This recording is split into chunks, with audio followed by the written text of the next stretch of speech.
नमस्कार दोस्तों, आपका स्वागत है मेरे YouTube चैनल कर्मस्थली क्लासेस में। मैं रंजना आपके साथ एक बार फिर हाजिर हूँ। आज हम चाइल्ड डेवलपमेंट एंड पेडागोजी, जो कि टीचिंग एग्ज़ाम्स के लिए बहुत महत्वपूर्ण पोर्शन होता है, उसको लेकर हाजिर हुई हूँ। तो उससे जुड़े हुए हम क्वेश्चंस करेंगे जो कि प्रीवियस ईयर एग्ज़ाम्स में आए हुए हैं। अगर आपको ये मेरे एफर्ट्स पसंद आ रहे हैं तो आप मेरे चैनल को लाइक करें, शेयर करें, सब्सक्राइब करें, ताकि सभी लोग इसका फ़ायदा उठा सकें जो कि टीचिंग एग्ज़ाम्स ये से जुड़े हुए हैं, या जो फ्यूचर में टीचर्स बनने वाले हैं, या टैट टीचर एलिजिबिलिटी टेस्ट देने वाले हैं। तो ये क्वेश्चंस उन सबको फ़ायदा पहुंचा सकते हैं। So let's start with question number 1. Teacher who is not able to draw the attention of his students should, वो टीचर जो अपने स्टूडेंट्स की अटेंशन ड्रॉ नहीं कर पा रहा है, या स्टूडेंट जब वो पढ़ाता है और स्टूडेंट उसमें इंटरेस्ट नहीं ले रहे हैं, तो उस टीचर को क्या करना चाहिए?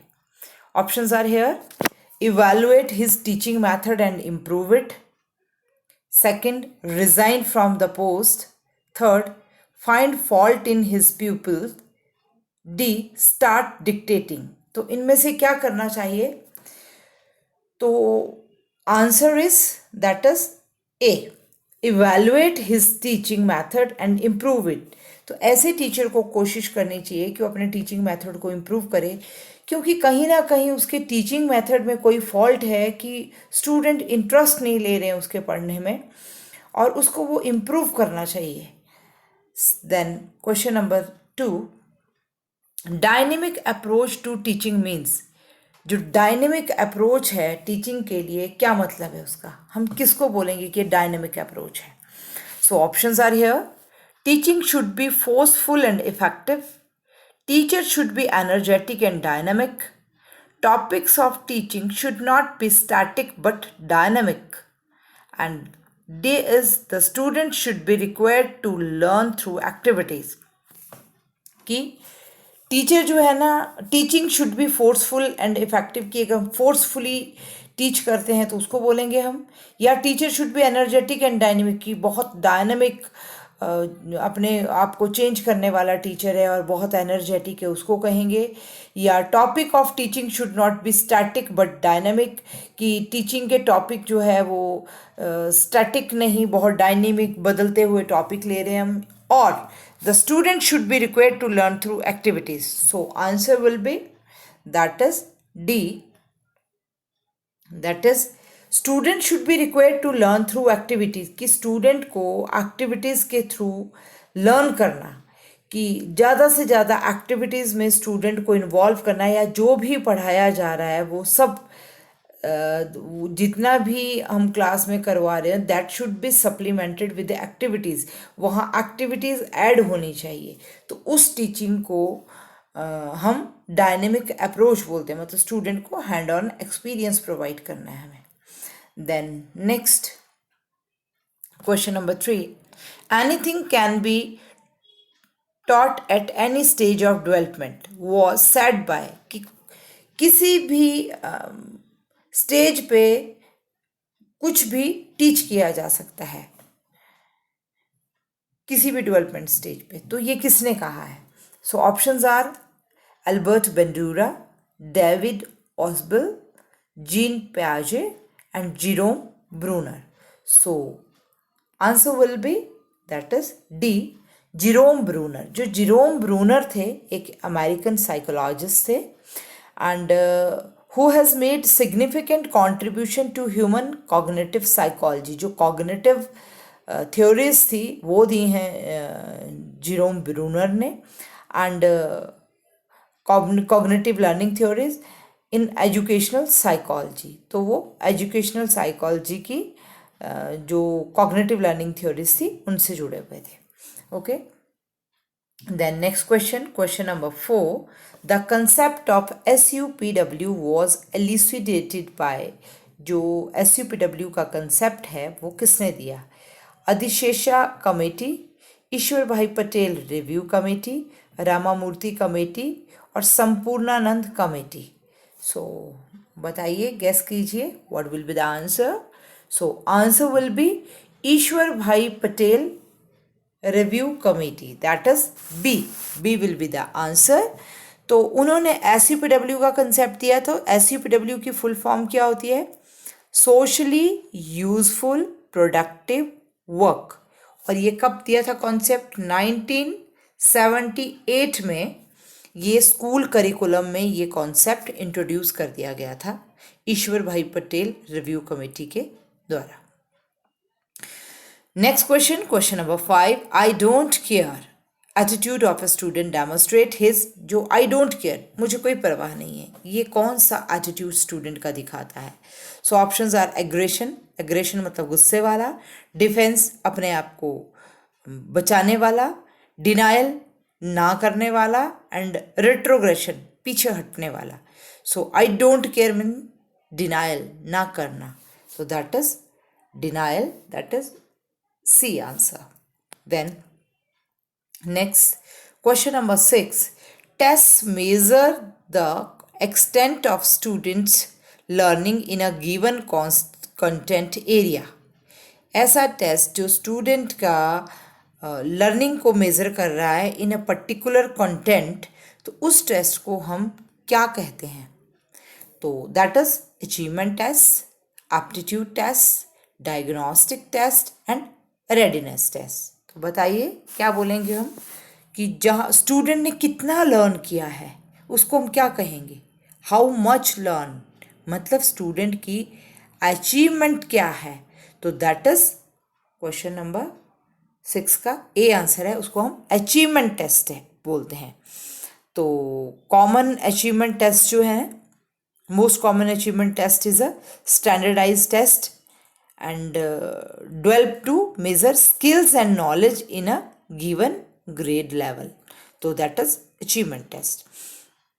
And aptitude test क्या होता है कि स्टूडेंट का एक पर्टिकुलर, लाइक हम कोई जॉब के लिए जो जा रहे हैं, लाइक अगर कोई टीचर बनना चाह रहा है तो उसमें वो टीचिंग का एप्टीट्यूड है, वो स्किल्स हैं, तो उसको जो हम टेस्ट करने के लिए टेस्ट बनाते हैं दैट इज़ एप्टीट्यूड टेस्ट, कि उसकी प्रोफिशिएंसी कितनी है एक पर्टिकुलर टास्क को लेकर या एक जॉब को लेकर, that is aptitude test. And diagnostic test होते हैं जब हम कोई टेस्ट कंडक्ट करते हैं जहाँ पर डायग्नोस करना, मतलब उसकी कमियों को, कि उसमें कहाँ कहाँ कमी रह गई है, उसकी अचीवमेंट पे फोकस नहीं करेंगे हम। अगर बच्चे ने 100 में से 90 नंबर लिए हैं तो हम 90 पे फोकस नहीं करेंगे, 10 नंबर पे, कि 10 नंबर में वो क्या कमी रह गई जिसके 10 नंबर कम हुए हैं। तो that is diagnostic test. And readiness test, readiness test कौन से होते हैं? जब हम कोई टॉपिक टीच करने वाले होते हैं उससे पहले उस टॉपिक से रिलेटेड कुछ स्टूडेंट से हम क्वेश्चंस पूछते हैं कि if he or she is having knowledge of that particular topic, उससे जुड़े हुए वो पर्टिकुलर टर्म्स को जानते हैं कि नहीं। जैसे कि सपोज करिए हम प्रोनाउन पढ़ाने वाले, तो प्रोनाउन टीच करने से पहले स्टूडेंट को नाउन आना चाहिए, तो हम नाउन से रिलेटेड कुछ क्वेश्चंस पूछेंगे, तो दैट इज़ रेडीनेस टेस्ट, कि उसको प्रीवियस आता भी है कि नहीं, या हम मल्टीप्लिकेशन करवाना शुरू कर रहे हैं बच्चे को, तो वी आर सपोजिंग कि उसको एडिशंस तो आते ही होंगे, क्योंकि एडिशन आते होंगे तभी वो मल्टीप्लिकेशन कर पाएगा। तो ये हम कोई टॉपिक पढ़ाने से पहले जब हम स्टूडेंट को चेक करते हैं कि if he or she is ready for learning that topic, so that is called readiness test. Hope so it's clear now.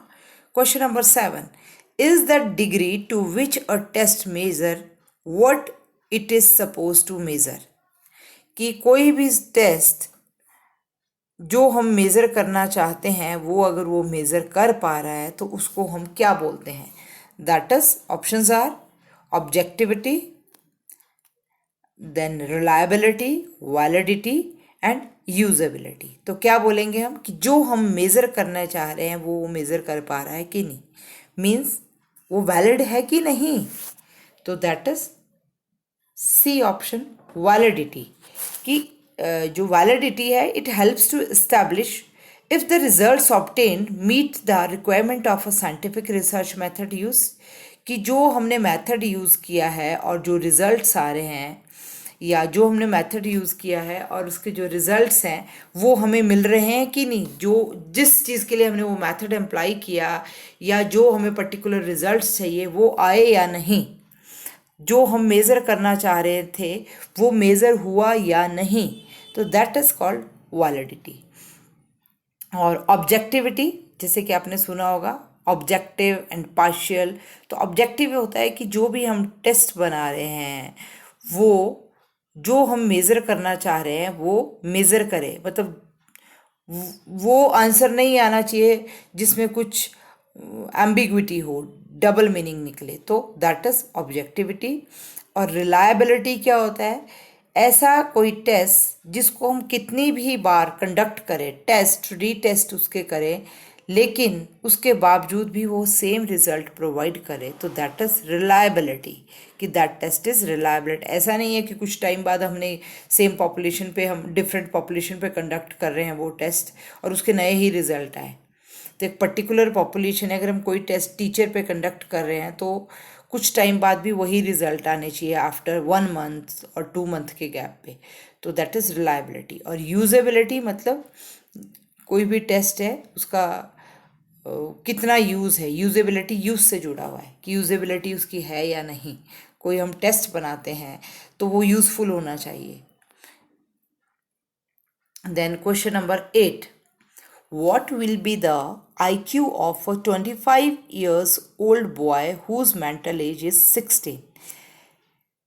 25 year old boy है जिसकी एज 16 है, मेंटल एज, उसका आईक्यू क्या होगा। तो आईक्यू का फॉर्मूला क्या है, ये आईक्यू का फॉर्मूला यूज करके निकलेगा। तो आईक्यू का फॉर्मूला क्या होता है, IQ is equal to MA upon CA into 100। IQ intelligence quotient को आईक्यू बोलते हैं। MA mental age, CA chronological age into 100। तो मेंटल एज क्या है, मेंटल एज हमारे पास दी है 16, तो दैट इज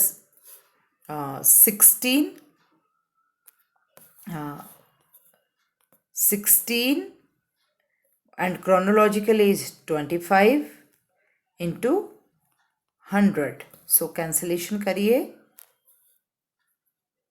25 4 ज़ा 100, तो 16 into 4 is equal to 64. So answer will be A. 64 will be the IQ. 64 IQ होगा उसका। Then question number 9, on which list is education in Indian Constitution? Indian constitution में education को कौन से लिस्ट में रखा गया है। जैसे कि आपको पता भी होगा जो इंडियन कॉन्स्टिट्यूशन है उसमें 3 लिस्ट हैं। Union list, like union list, state list and concurrent list, ये 3 लिस्ट हैं। तो एजुकेशन में से कौन सी लिस्ट में है, तो education as an concurrent list, that is B, concurrent list है। कॉन्करेंट लिस्ट में 52 सब्जेक्ट्स हैं इस टाइम। 52 सब्जेक्ट्स जो हैं वो कॉन्करेंट लिस्ट में रखे गए हैं। और कॉन्करेंट लिस्ट किसको बोला जाता है, it includes the power to be considered by both the union and state government. वो लिस्ट जिसमें जो स्टेट के अधिकार में भी आती है, state can also exercise their powers as well as central government, तो उसको हम बोलते हैं यूनियन जो है वो भी वहाँ पर अपनी पावर्स को यूज़ कर सकते हैं। क्योंकि बोथ कॉन्करेंट लिस्ट होती है जहाँ पर दोनों की रिस्पॉन्सिबिलिटी होती है ग्रो करना या उसकी सुपरविज़न करना। तो दैट इज कॉन्करेंट लिस्ट। और यूनियन लिस्ट होती है जिसमें सिर्फ सेंटर की रिस्पॉन्सिबिलिटी होती है, एंड स्टेट लिस्ट होती है जहाँ स्टेट गवर्नमेंट का मेजर रोल होता है। So last question of the day, the development of a student's personality is affected the most by, जो एक स्टूडेंट है उसकी पर्सनैलिटी सबसे ज़्यादा किस चीज़ से इफेक्ट होती है? So options are here: discipline at institute, and second, emotional climate at home. C, inherited assets and liabilities.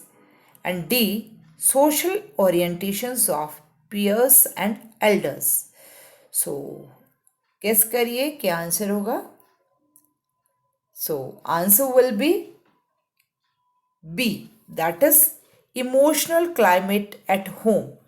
जो स्टूडेंट को एक इमोशनल क्लाइमेट घर में मिलता है, सबसे ज़्यादा इफ़ेक्ट उसके ऊपर होता है पर्सनालिटी का, कि क्योंकि वो घर में एक सेफ्टी फील करता है, इमोशनल सिक्योरिटी फील करता है, तो ये सेफ्टी और इमोशनल सिक्योरिटी जो है, सिक्योरिटी उसको मिलती है, ये उसकी फिज़िकल ग्रोथ में, मेंटल ग्रोथ में, इमोशनल ग्रोथ में, और उनकी कोई भी और असेट है, कोई भी और डेवलपमेंट है, उसको इफ़ेक्ट करती है। तो इसी के साथ आज हम अपना वीडियो ख़त्म करते हैं यहीं पर। फिर से एक बार हाजिर होंगी आपके साथ नए क्वेश्चंस के साथ। सो बहुत बहुत धन्यवाद आप सबका मेरे साथ जुड़े रहने के लिए। Thank you so much.